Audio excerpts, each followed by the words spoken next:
बहुत पुरानी बात है।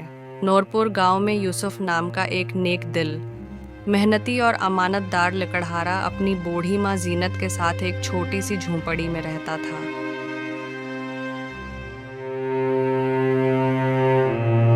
यूसुफ हर सुबह कल्हाड़ा उठाता,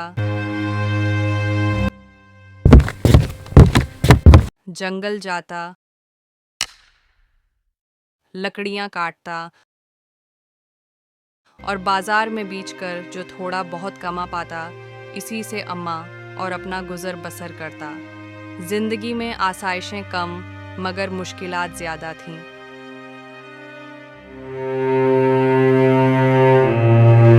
बेटा यूसुफ, रोज रोज इतनी मेहनत करते हो, तेरी हड्डियां कमजोर हो गई हैं। कुछ दिन तो आराम कर लिया कर, अपनी सेहत का भी ख्याल रख।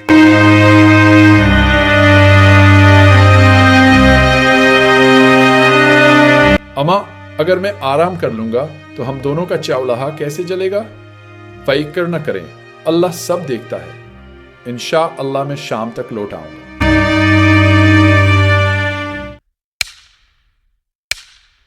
यूसुफ जंगल में लकड़ियां काट रहा था कि अचानक उसकी नजर बाबा रहमत पर पड़ी। बाबा झुके हुए बड़ी मुश्किल से सूखी शाख तोड़ने की कोशिश कर रहे थे, मगर हाथ कांप रहे थे। अस्सलाम वालेकुम बाबा, आप इतने परेशान क्यों लग रहे हैं? अगर कोई खिदमत हो तो मुझे बताएं। बेटा, अब ये हाथ पहले जैसे नहीं रहे। आज तो चूल्हा भी ठंडा पड़ा है। लकड़ियां लानी थी मगर हिम्मत जवाब दे गई। सोच रहा हूँ आज रात भूखा ही सो जाऊं। यूसुफ ने एक लम्हा भी न सोचा। अपनी मेहनत से काटी हुई लकड़ियों का गाठा बाबा रहमत के कंधे पर रख दिया।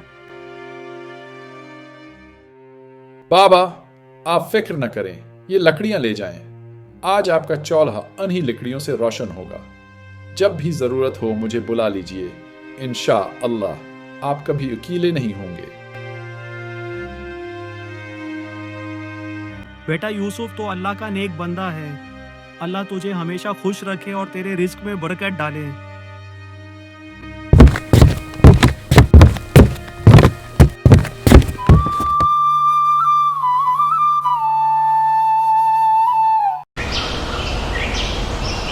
यूसुफ लकड़ियां बीच रहा था।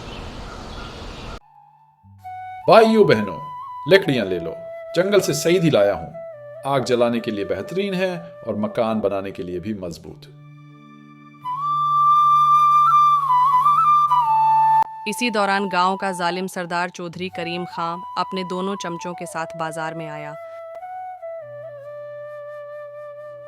ओए यूसुफ, और ये क्या बकवास है? मेरे होते हुए तू लकड़ियां बेचेगा?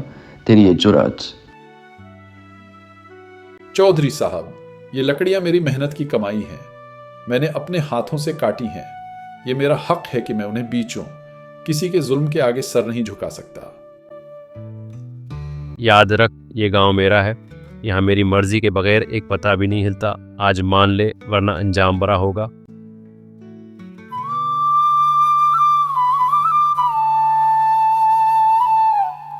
यूसुफ घर लौटा।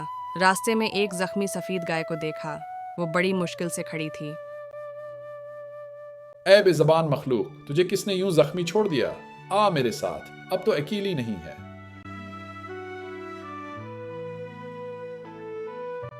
वो गाय को सहारा देकर झोंपड़ी ले आया।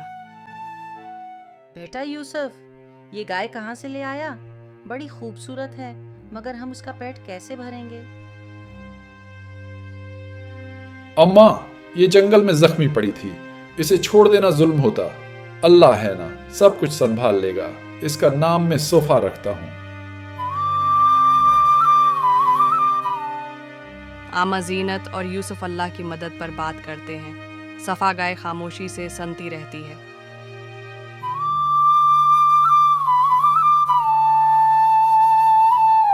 अगली सुबह जब यूसुफ जागता है तो देखता है कि सफा के पास लकड़ियों का एक ढेर रखा है जो खुशबू दे रहा है। या अल्लाह, ये लकड़ियां कहाँ से आए? आमा, ये कोई आम गाय नहीं, ये तो अल्लाह की रहमत है। वक्त गुजरता है, यूसुफ की ज़िंदगी बदलने लगी। वो गांव के गरीब बच्चों को पढ़ने के लिए स्कूल भेजने लगा। बच्चू, तालीम सबका हक है। आज से तुम्हारी फेस में दूंगा। कोई बच्चा जहालत में नहीं रहेगा। गांव वाले यूसुफ की इज्जत करने लगे।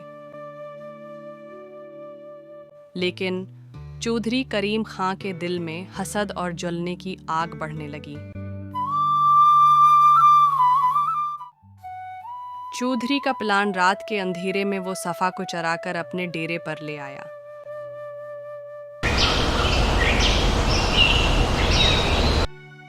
कुछ दिन बाद जब गांव वाले यूसुफ के साथ उसके डेरे पर पहुंचे तो चौधरी सफा को मारता है।